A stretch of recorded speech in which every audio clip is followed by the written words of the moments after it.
Welcome to the Your Pennsylvania Ancestors podcast.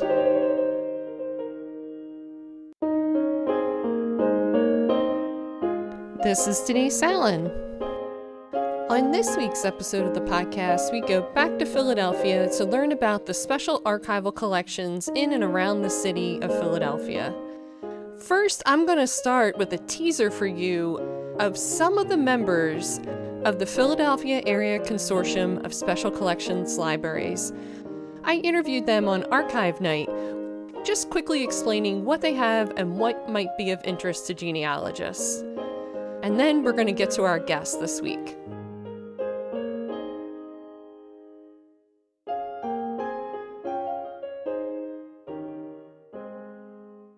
So my name is Jesse Brody, and I work in the Drexel University Archives. What we have are materials that document the history of the university as well as the Drexel family. And what we can usually offer for people doing genealogical research is if their relative graduated from Drexel, we can provide that confirmation, and usually a yearbook photo. Depending on the yearbook, we may also be able to provide information on the activities their ancestor was involved with. But unfortunately, unless someone was very involved in student government or some other student activity, or very involved as an alum later on in life, we usually don't have much more information than that. So it's usually just kind of information from yearbooks. And if a genealogist wanted to contact you, what's the best way to get in contact with the archives? So the best way is to email us at archives@drexel.edu, and we'll get back to you pretty promptly to figure out, how to help you best. Thank you. My name is Joshua Blaine. I'm the Registrar and Collections Manager for the City Archives for the City of Philadelphia, officially from the Department of Records, but the City Archives is a unit of the Department of Records. And the Archives for Philadelphia has a great description on their website of the kinds of records that you have. You mentioned it's a little bit out of date, but the basic structure's there. Yeah, the basic structure's there, as well as our whole digital finding guide. Obviously, we have a lot more information on site, but the city agency list is broken down to different departments, and it'll give you a basic overview. Some of it's a little more detailed than others, but a very basic overview of what we have there. And from there, we can certainly help you more on site for people who are able to come on site. And we also answer a lot of off-site research requests, people both in the area and also around the world as well. Yep. Excellent. So the one piece of information I think most genealogists are interested in is a will for their ancestor or a probate record. And I did notice that those indexes are at City Hall, and we request them at City Hall, correct? Yes, that is correct. The Register of Wills has storage space on location where we're located, but you still have to go through their main office. Register of Wills and probate records is one of the very few official city documents we do not have in the archives. That's considered part of their originating office still, so you have to go through the Register of Wills for that information. Yep. And I was at the archives. The staff is incredibly friendly and helpful. Thank you. And the space is very pleasant. It has bright light, like big tables. It's very easy. You can hang out there and not feel that you're in anyone's way, unlike some courthouses. Yeah, not at all. We're at our new facility, which we reopened to the public after I moved over from Market Street. We reopened a year ago this past Labor Day weekend. We're back to 5 days a week. We were at 3 days a week at the other location, but we're back to 5 days a week. Open Monday through Friday, 9 to 4:30, closed major holidays.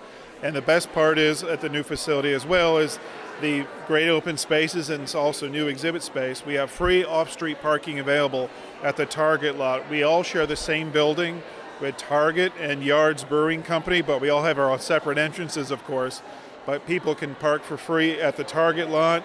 There is 2-hour parking on Spring Garden Street, but people can feel free to park at the Target lot. It's the same building. It's just about a half block down from our front door, which is located at 6th and Spring Garden. Excellent. Yep. Thank you. You're welcome. Hi, I'm Caitlin Goodman. I'm the curator of the Rare Book Department at the Free Library of Philadelphia. The rare book department actually is a collection of collections with real strengths in book arts and history of the book. And so we don't have much local Philadelphia history. But elsewhere in the Free Library, there's a ton of genealogical resources, especially in the map collection. Their old insurance map track houses historically through Philadelphia's centuries, and you can really be able to trace back your family lineage that way. If you go to the website, freelibrary.org, in the middle bar, the green tab, there is a clicker for genealogical resources, and it will point you to a variety of databases, books, and departments in the Free Library that can help you with your work. So my name is Patrick Shank, and I'm the archivist for the Archdiocese. So some of the stuff we have for genealogists, everything before 1919 has been digitized, available on Find My Past, which is keyword searchable, which is great because before it was all parish-based records, so if you didn't know the parish, you couldn't find it. They also made all the records free on the Catholic Heritage Archive, which isn't keyword searchable, but if you know the parish, you can find the record that way. We also still offer in-house genealogy searches, so people can request for us to do the search. We can go through all the microfilm, find it up until 1941. We also have a few school records for a couple different parishes, and some orphanage records too that we could search through for genealogy. So in the Philadelphia area, a lot of parishes have consolidated or shut down, and would you be able to help people with that to figure out where, if they wanted to find like burial records or something, you know, or where their ancestor was buried, you know, through, can you help with that? Sure. So the first part, when the parishes consolidate, all records get sent to one other parish. And we do have some early maps of the diocese, so we can see where they lived. That would say what parish they used to be in, and direct them that way. For burial records, we don't have any at our archives. All the diocesan ones, so like Old Cathedral, New Cathedral, Holy Sepulchre, they're all managed by a company called Stonemore, and they have all the records there, and they can reach out and they should be able to find them. Parish cemeteries, they are still managed by the parish. So like St. John the Baptist and Manioc, they still have all their the parish cemetery records. So we would help them direct out to those parishes to find them. The only ones we have, I think, are the old St. Mary's, back like from the 1700s, are the ones we have. Were there any Catholic traveling ministers or priests, you know, that traveled around? Do you have records for those, like the early 1700s, 1800s? Yes. So we have typed transcripts of all those, so we can search those as well. And those for most of like Northeast Pennsylvania, I believe maybe a bit of like the now Pittsburgh diocese area, but I'm not positive on that. But yeah, for like definitely the Northeast, we have those records. And one last question. So the Philadelphia area includes, the Scandin records includes Montgomery, Chester, Bucks counties, as well as Philadelphia and Delaware. And so if you're outside of that area researching somewhere else in Pennsylvania, they should contact the local parishes there? Yeah, so they can either contact that local parish from the other diocese or the diocese directly. So I know we often send people to Scranton and Allentown because they have their own archives, which can help them a bit better than what we can, knowing where the parish is, if it's still operating, that kind of stuff. Thank you very much. Of course, my pleasure. Hi, I'm Kathy Haas. I'm the Director of Historical Resources at Girard College, which includes both the museum and archival collections. Girard College was a school originally established for poor white male orphans in Philadelphia, accepted students from Philadelphia and Pennsylvania throughout most of its history, and then broadened in the 20th century. We are still an active school. We are now multiracial and coeducational, but we have our student records going all the way back to when we opened in 1848, so I spent a lot of time fielding genealogical requests from people whose ancestors attended Girard College. Because of the nature of the school, which required that the father be dead and also required that the mother not have financial means, that the school required a lot of information on the application, so they tend to be a pretty rich source of information for genealogists because we have information about the parents, usually when they married, information about how the father died, information about the financial situation of the family, sometimes information about grandparents, siblings, other things like that get recorded. We usually have information about from the application of the student to the school, and then his discharge at the end, where he was, where he went after he either graduated or finished. We sometimes have information about the time that the student spent at the school. That varies a lot from student to student and also depends how far back you go. Obviously, when you go back to the 1850s, we don't have a lot of things like report cards, but you start to get more of that when you get into the 20th century. Wow. I would just fall over for information in the 1850s, on detailed information. That's absolutely incredible. Thank you. Yeah, you're welcome. So you're probably asking yourself, how would I even know of these places and what they had in their collection? I don't live in Philadelphia. I didn't grow up there. How would I ever find out? And that is where the great work of Pascal comes into play for genealogists all over the world. Holly Mangle is our guest this week, and she is representing Pascal as one of the members of the association, and will talk to you about everything that they could possibly offer for genealogists. Without further waiting for you, because I know you're anxious to get to it, here is Holly.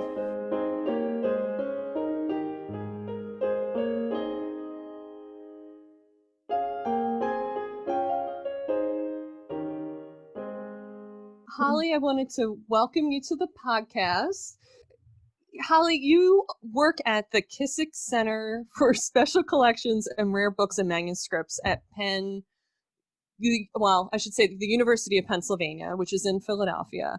And then today, Holly, you're going to talk to us, though, on behalf of what I think of in my world, the greatest collection of archives ever to exist in the Philadelphia area. I mean, I just love this group. So it's the Philadelphia Area Consortium of Special Collections and Libraries. And Holly, I just thank you for coming on the podcast. I've been so looking forward to this interview because, as I said, Pascal is the greatest collection of archives in the entire world. I just it's a very brag statement, but I just love everything about this consortium and what you guys are up to, and what it is you're trying to do and what you're preserving for all of us in genealogy and just every researcher everywhere. So if you can say a little bit about yourself and sort of your role as an archivist, I'd really love that so people can understand a little bit about who you are and the work that you do. Sure. I'm also a huge fan of Pascal, so I'm perfectly happy to talk about how great they are. As Denise mentioned, I'm an archivist. I'm currently at the Kislak Center for Special Collections, Rare Books, and Manuscripts at Penn. But over the last 20-ish years, I've worked at repositories across the state, from Pittsburgh to Harrisburg to Philadelphia, where I was first involved with Pascal's Hidden Collections Grant from 2009 to 2012. And I went very briefly to Princeton before I came back to Penn, and that's where I've been for the past 6 years. And as an archivist, for the most part, I'm a processing archivist, which is, in my opinion, the most fun archivist. So I get to take newly acquired collections, I get to process them, arrange them, describe them, and make them available to researchers. And that's what I've done pretty much for my entire career. And so the end product of what I make is a finding aid, and that is what I'm going to talk to you today about. The finding aid site, which is hosted by Pascal and Penn, and what you can do with them, and what aggregator sites can do to help you with your research. You and I had coffee, and we talked about what is it that genealogists would love to know about, and we decided that these finding aids, and particularly the ones created by Pascal, is exactly the tool, exactly the thing to talk about. Because you could honestly spend 3 weeks talking about everything in every collection, right? Yeah, happily. You and I could just keep talking. But let's give people tools, right? So, yep. Let's talk about the finding aids. Okay. So a finding aid is really simply a tool to help you navigate what might be a large and unwieldy archival collection. So just so you know, over the years, this sort of tool has had lots of different names. It's been called a register, a calendar, a guide, an index, and an inventory. But for the most part, these days, people are going to refer to it as a finding aid. And it's really just a big outline that's made up of two components. The first part is information about the collection, and the second part is the container list. And the information about the collection ideally should provide you with all the information you need to know about the collection generally. So you should find out where the collection physically lives, who created the collection, the date ranges covered in the collection, how big it is, which is important because you want to know how long you need to spend with your researching, who or what the collection is about, and that's found in the biographical or historical note, and then what sort of stuff is in the collection, and that's found in the scope and contents note. The other thing that's super helpful is that lots of archival collections will have related archival collections. So basically what that is the archivist has done some of your work for you. They're going to tell you, okay, this family is in this collection, but they're also in these other 5 collections, for just as an example. And then the other thing that's really important is they're going to tell you if there's any restrictions against use, and that you want to know also before you go and spend time at a repository.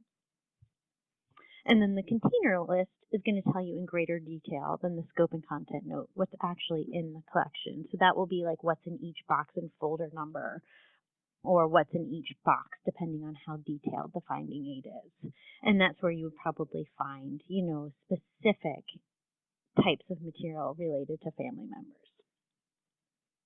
Right. So when you talk about the size of the collection, that's in linear feet, correct? Correct. Yeah. So, Okay. So we measure how much material there is in linear feet, and so it's nice because I think that's something that's very easy to visualize. But you can have collections that are half a linear foot, and you can have collections that are 150 to 180 linear feet, or as much as 500 linear feet.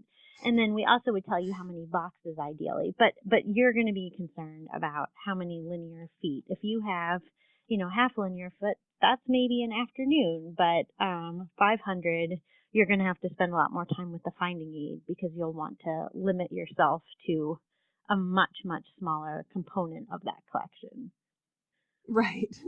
It's literally like the ruler foot. It's not any fancy, Correct. Yep. Nope.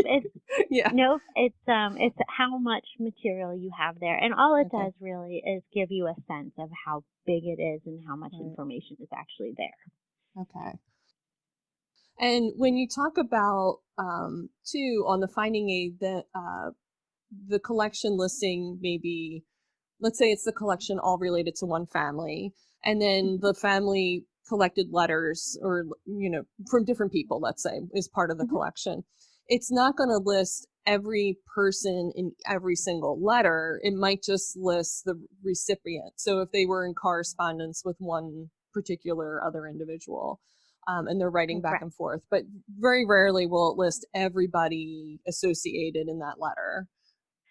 Right, that's absolutely correct because as you and I chatted about, but I think is really important for people to understand, is that the way that archivists process collections has really changed over the years.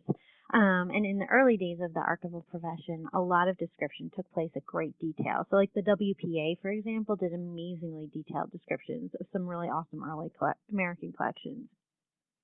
But as time went on and collections increased in size because of affordability of paper, literacy, just general output, archivists trying to do this sort of detailed work were simply unable to keep up. And then as a result, archival repositories across the country accumulated what was known in the profession as backlog. And that just means that there's material that is unprocessed and therefore completely unavailable to researchers and genealogists. So during the last 10 to 15 years, there's been an enormous effort to make more material accessible to researchers more quickly, and that's pretty much across the country that archival repositories will do less intensive description. But what that means is it's harder work for genealogists because we won't necessarily list every person. Instead, we might just say, here's a folder or 10 folders of material related to a family rather than an individual's name. So it's sort of more, you have to be more of a detective and be more intuitive about where things might be, and you might spend more time. And we know, archivists know that this is an unfortunate compromise, but we think it's necessary because otherwise researchers have no access to material and it's completely hidden. Yeah, I think it is a great compromise. For us as genealogists, a lot of us are kind of used to that in terms of a lot of volunteer work went into, like, say, indexing wills at courthouses. Hmm. So people didn't have to use the clerk's index at the courthouse. They could use these typed up indexes, and people would just list the deceased and the date sometimes, and they wouldn't list every other name in the will and who Right. the inheritors were, or sometimes they did, sometimes they didn't. So we know that we need to go back to those original documents and pull them, or at least we know we're supposed to, not, Right. and not just go with what's in the index. But talk more about being a detective, because I think that's a great word and a great way to Okay. look at it. Because this is a little Sherlock Holmesy, in a way.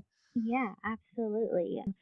So there's a couple different ways that are, the sort of the super easy part is like figuring out some of the basics. Like if your family member went to college, then you want to contact that college archives. If your family belonged to a church, synagogue, mosque, or a Quaker meeting, visit the religious institutions archives. They always kept really great records. And if you know what town your family member lived in, you should go to a local historical society or the county or state archives. But those are the easy ones. I think what's harder is figuring out the relationships between the people and discovering organizations to which that person belonged or were involved in. So, you might find that collections that are, if you had a scientist in your family, then they might have donated their papers to the Academy of Natural Sciences of Philadelphia. But if your family member was a physician, they might have given their papers to the College of Physicians of Philadelphia. And if you're women, who are always the really tricky ones to find, what was their spouse involved in? If they were a professor at Haverford, their joint papers might be at Haverford. But women are almost always the really, really tricky ones to find. And then what I think becomes even more interesting is when you find out who their friends are and who they might. So then you might end up with an entirely different family collection that you're going to have these records with. I'm going to just use one really quick example that is from a real collection, and it works well in Philly because it's the Biddle families. Mm-hmm. And so we have at Penn, we have a collection which has 4 generations of one branch of family of Philadelphia Biddles. The way that the finding aid can be really helpful is you can sort of narrow your searching. So let's just say you are interested in Edith Biddle, and she was alive from 1881 to 1938. So if you look at a finding aid and the collection only is from 1800 to 1835, you can say, I don't need to look at that collection because she wasn't even alive then. And if you know that she kept a diary and you're hoping to find that, but the collection says it only has correspondence, then maybe you don't want to spend your time on that. So you can use it to narrow your search. But it's not going to do all your work for you. You're still going to have to realize that there's going to be lots of things where you look at a finding aid and you say, ooh, that might have stuff, but it doesn't actually have stuff. If I talk about continue to talk about this Biddle family, going backwards, even if Edith isn't in a collection, the ancestors are. So Edith's great-great-grandfather was Clement Biddle, who served in the Revolutionary War, and his brother was Nicholas Biddle, who was the famous financier and banker. So both of them have a few papers in Penn's collection, but they have at least 5 or 6 collections in Philly at the Historical Society of Pennsylvania, at Swarthmore, and at the University of Delaware. And references to Nicholas Biddle can be found in more than 150 online finding aids, including the Library of Congress. So you can sort of go out in this huge, search that is just makes this crazy web of people. So Edith, if we go back to her, she was in World War I, and her brother was one of the first Americans to die in World War One. So there's a World War One collection about him at Historical Society of Pennsylvania, which includes letters from her. So even though that collection isn't about her, that collection is going to have stuff from her. And she was apparently involved in the Octavia Hill Association, which was about housing, and that's a temple. So, you have to really sort of figure out who she is, who her family is, how they were connected to each other, and what sort of things they were involved with. So she died quite early at 57, so there was a huge outpouring of sympathy sent to her family. And those are all in the Penn collection. But every one of them has a person's name who's a friend or a family member, so you could go and look at all of their papers in order to find more about her. And that doesn't even include all the prominent Pennsylvania families that the Biddles married into. So those who are familiar with famous Philadelphia or early American families will recognize the names Barclay, Blair, Cadwallader, Cox, Lyman, Rush, and Williams, just to name a few. And all of those have archival collections that are around the city and the country. So it's just like a big, huge puzzle. And the more pieces you find, the more of a picture you get. So I am laughing along as you're describing this, because it's like, it really is that story of be careful of the question that you ask. Right, you really right. gotta hone in on what is it you want to know about Edith, and right. And if you want to know really everything, yeah, it's easy to go down a rabbit hole and just never quite come out, which is so fun. Right. So that brings me to the Finding Aid site, Philadelphia Area Archives Research Portal, which is awesome because it brings together more than 200 regional institutions' finding aids into one system and allows you to do keyword searching across all of the finding aids in the site. So to go back to Edith, if she's mentioned in any part of any finding aid in the more than 5,000 collections, you're going to get a hit. And even though it's sort of focused on the Philadelphia area, it's not just Philadelphia. There's lots and lots of wider geographic areas covered. So it's a great place to sort of start your research. The other thing that you mentioned at the beginning of this conversation about really doing your research is understanding what sort of institutions have strengths.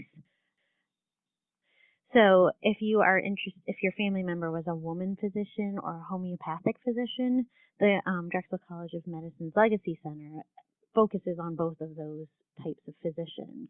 The Library Company and the Historical Society of Pennsylvania and Chester County Historical Society, for example, have really good collections dealing with colonial and early American families. But if you want Quakers, you can go to Swarthmore and Haverford, which have great Quaker materials. And Temple has materials that relate to sort of like Philadelphia urban organizations.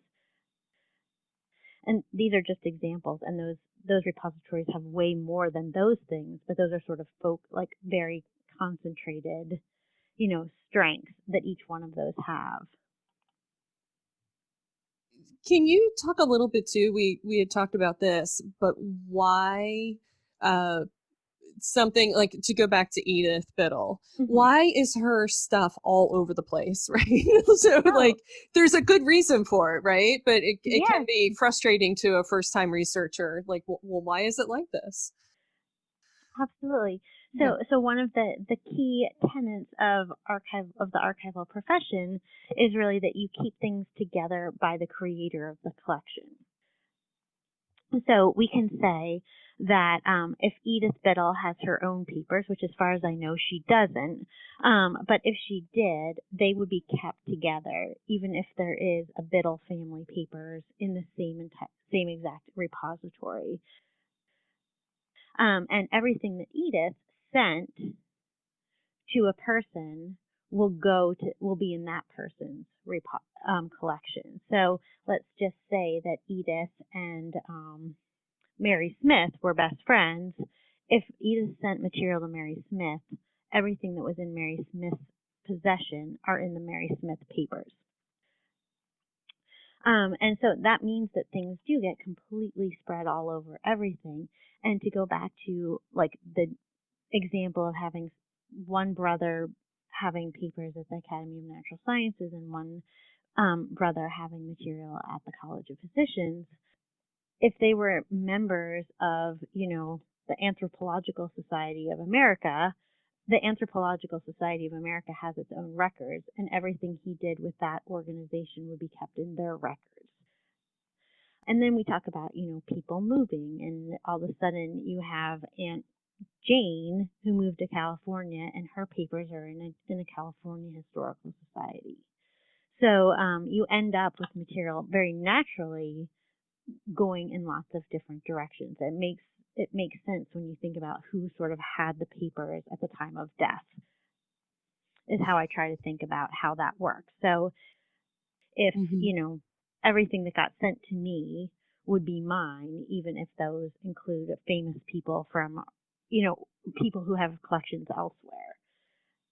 So it ends up sort of being dispersed all across the city, the state, the country, internationally. It just depends on, what your family member was involved in.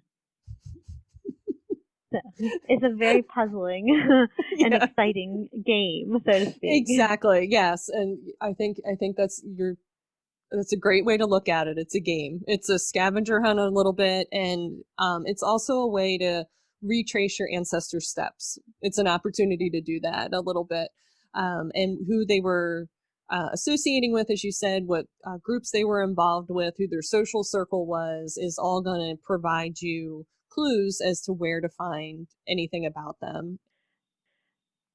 And just to emphasize, the Pascal's archives and libraries, their collections, are all pretty much the non-governmental records, right? So you're not going to generally find in here birth certificates, death certificates, wills, like all the stuff that the government requires us to do as part of our life. These are manuscripts, diaries, journals, letters, photos sometimes, right? Like it's Absolutely, yeah, okay. all kinds of stuff. And but you're absolutely right. It's generally not the government material. Those are by law required to be kept.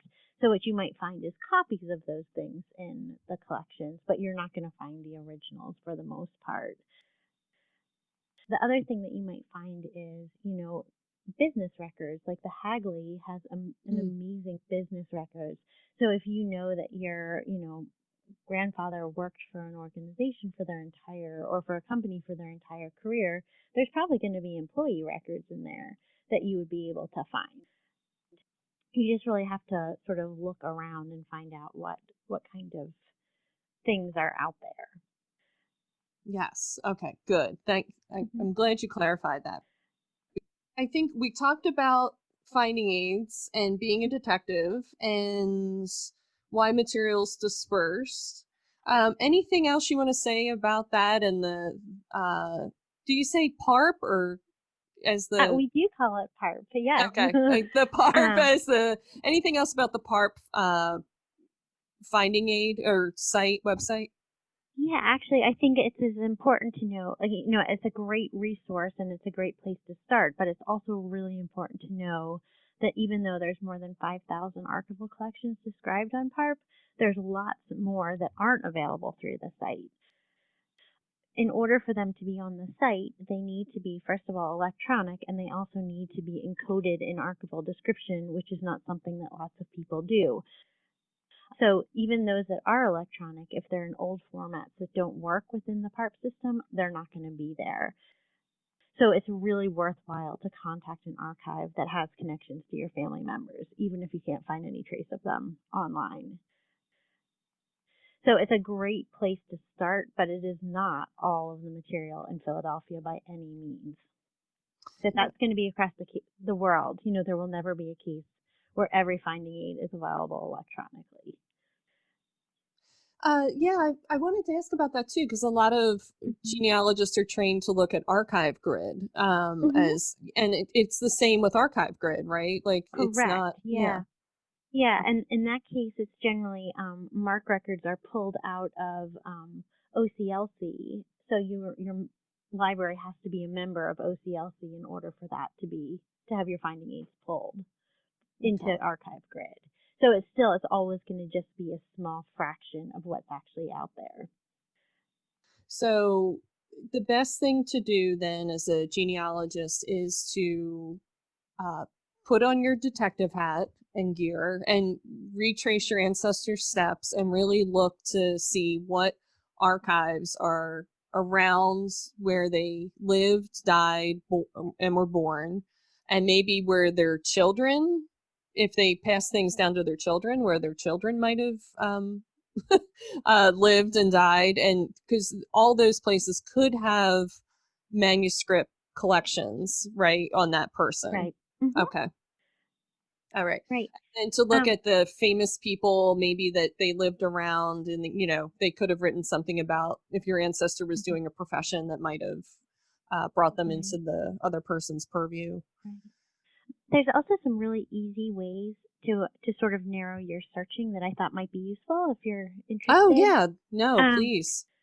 So one of the really easy things to do is to so archival collections are the profession has sort of a standard way of naming collections, and that would be like the John Smith papers or the Thomas A. Biddle and Company records, for example. So when you're searching, if you put that phrase in quotes, like so the Edith Biddle papers in quotes, or the Biddle family papers in quotes, or the Thomas A. Biddle and Company records, you're going to get archival collections that come out of there, instead of just searching for Edith Biddle, where you'll get every mention of Edith Biddle. And even if those collections aren't necessarily online, if the repository mentions them somewhere, it should still come up. Okay, and this is in the Google search box, right? This is just in a Google search box. Mm-hmm. Yeah. But it's a good way to sort of start, and find out whether or not you have a collection, or if you're just finding, the Edith Biddle who is a lawyer today. Right. You don't necessarily want her. So the other thing that's really important is that for genealogists, you need to remember that you probably aren't the first genealogist for this family ever.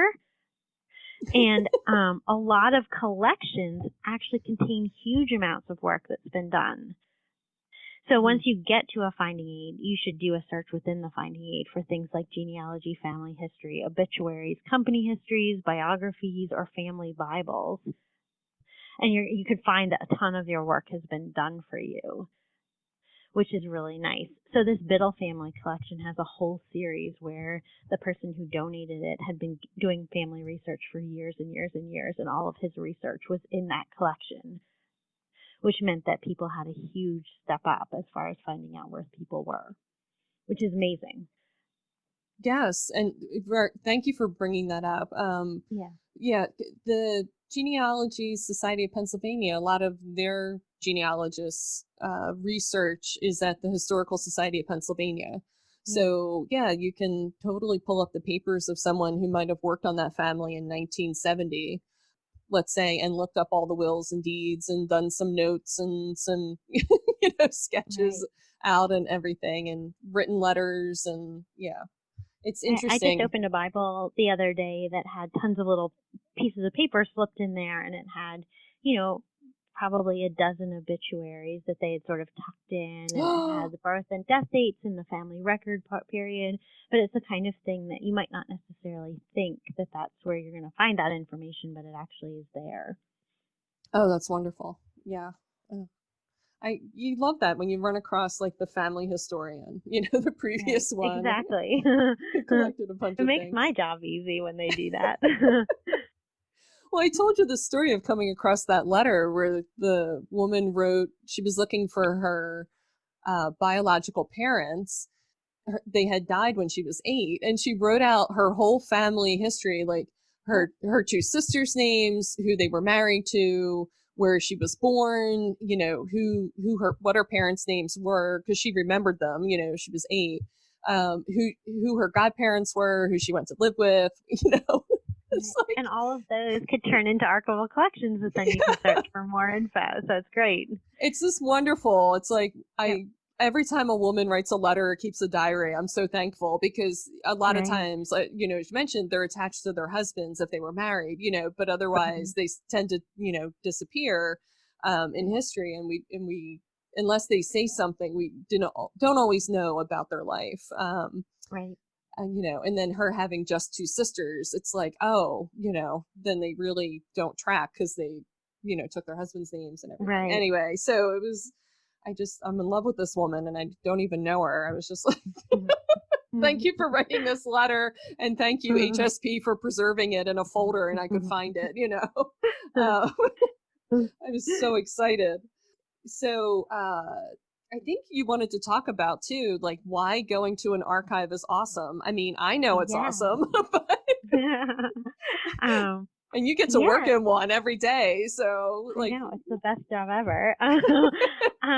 Well, so you had mentioned that lots of researchers today just rely on material that's been digitized and is online. But I think that what's really important for researchers to know is that the amount of digitized material is minuscule compared to the amount of material that actually exists. So it is really worth it to go visit an archives and look through the collection in person. And one of the things that I love about archival collections is that they're really all about context. And as we've sort of been talking about all today, the deeper you look, the more you're going to find. And even if you don't find the thing that you thought you were going to be looking for, you might still find 10 things that you didn't even imagine existed. And the other reason I think is really good is to make friends with the archivist. Because material gets acquired and processed all the time, and archivists, generally speaking, have long and good memories. So when new stuff becomes available, they might actually contact you, or they might even just say, oh, you know, the best place for you to look is here, and it's just not a place that you would have thought of. But the archival community is really quite close-knit, and we do, generally speaking, love to help researchers find what they're looking for. yeah, I think you guys get And just it's as fun. it's fun. I was going to say, I think you as a community get just as excited as we do, you know, as the researcher coming in, because, you know, no archivist has read through the entirety of their collection in every box. So sometimes, you know, when a researcher comes in and pulls, you know, some special collection for someone and finds something, it could be the first time that you know, they've seen it too, and are like, oh, I didn't know we had that. You know, or they Yeah, and knew I that think you had it. we But learn from researchers all the time, and then can use that information in different ways. So yeah, it's definitely, it's great. Absolutely. yeah, there's an institutional knowledge that the people have that it can't be replaced by a computer at all, right? I mean, as Yeah, much as we would love absolutely. computers to do our thing, the context is so important, and I think you reminded people of that in your example with Edith Slice. So thank you for that. Because Sure. yeah, because it, even if you typed into, you know, into a search box in Archive Grid or Parp about Edith Biddle, you might still not understand the context in which her collection was created and left in the different places, you know, preserved there. Right. So, and you still need to go and, you know, look to understand it. Was there anything else that you wanted to say or cover about the work of Pascal and the Parp Finding Aid? Clearly, Pascal is a great organization that really is.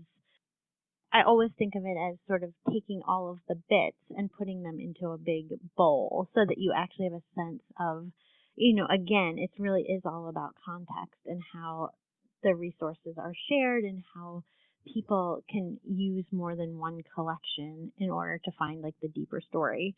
So one of the things that I love about archives is that, you know, when you think about any story, you know, if you and I look back on this conversation, we're going to remember it just a little bit differently. So in order to take both of our points of view, or whatever topic, you know, say World War I, where you have, you know, the Allied, the Axis, you know, all of, or not the Axis in World War I, but all the different points of view, when you put them together, only then do you actually get the full story. Until you have every perspective, you only have one point of view. And that point of view is true, but only for some people. And so what I love about archives and what I love about Parp is that it gives you the opportunity to look at any topic or any person from multiple points of view and gives you the opportunity to find the real story. So for me, that is what I love most about archives, and what I think Parp does beautifully is to bring all of the potential stories into one so that you can actually see a much fuller perspective of what a historical event or a person or anything is actually what it really was. And that's what I love about archives. Yeah, that's But perfect. I really love archives, so. I do too. I do too. I love what you just said, because it does cover it. When you grow up and you go to, you take history class because it's required, and you just sort of get this one version of history because that's all they have time to teach you. And when you do your own research, you're like, oh, there's a lot more to discover here than just what I was told. There's always like another layer, another perspective, and it's wonderful. Yeah. And archives, you get it straight from the source too. Right. Right. Yeah. So great. My favorite part about archives and archivists is you all are lovingly preserving all of this material for us and organizing it and keeping it in the best condition possible, just waiting for somebody to come in and look at it, right? Like, you have no idea, like it's all equally preserved. It's not, you have no idea what's going to be you don't pick a favorite. You're like, the most important collection out of it gets better treatment, and we don't right? know how the collection will get used, because lots of collections can be used in lots of different ways. Right. Which is great. Yeah, that's what I love about it. You're just equal opportunity preservers. You do not hold one is more important than another, or more valuable. Right. And you're equally excited no matter what we're researching to help us and be of assistance. So it's really wonderful. I do have to tell people too that Pascal is 40 different collections and archives in the Philadelphia area. It does reach into Delaware, right, in New Jersey, and into the center of Pennsylvania. But I'll detail out a list for folks in post-production and put it in the show notes. But I encourage people to just really spend some time learning about each of those libraries and collections, what kinds of things they have in there. Really spend some time going through the finding aid on Parp to understand what's available. And the Parp Finding Aid has some wonderful history for some of the collections, so you can really get an education about Philadelphia area history and the groups and the ethnicities and the cast of characters that we've had here over the years through those collections. Was there anything else that you wanted to jump in there with? No, I think that's great. Okay. Holly, thank you so much for being on the podcast and taking the time. I really hope people come and take the time to visit the different archives that we have and check out what Parp and Pascal have. Thank you so much.